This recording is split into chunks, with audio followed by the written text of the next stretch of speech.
কাজের চাপে নিজেকে সময় দেওয়াটা ভীষণ ডিফিকাল্ট হয়ে উঠেছে আজকাল। তাই ভাবলাম রবিবার ছুটি, আর এবারে পুরো উইকেন্ড ছুটি, শুক্র শনি রবি, যাই হোক চলো ঘুরে আসি।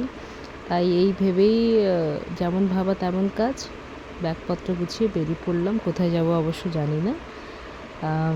এখন তো বর্তমান ম্যাপে যেটা কাছে পড়বে সেটাতেই চলে যাব।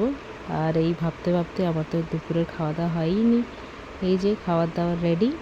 খাওয়া দাওয়াতে ছিল কিছু ডাল, শাক দিয়ে ডাল, রসম আর রাইস, আর তার সঙ্গে হচ্ছে পাঁপড় ভাজা আর আচার। অবশ্য আমি এখন বর্তমান অন্ধ্রপ্রদেশে আছি, তো এগুলো কমন। আর মেন হচ্ছে হাইওয়ের উপরে যাওয়ার পরে সব খাওয়ার পাওয়াটা ভীষণ ডিফিকাল্ট হয়ে যায়।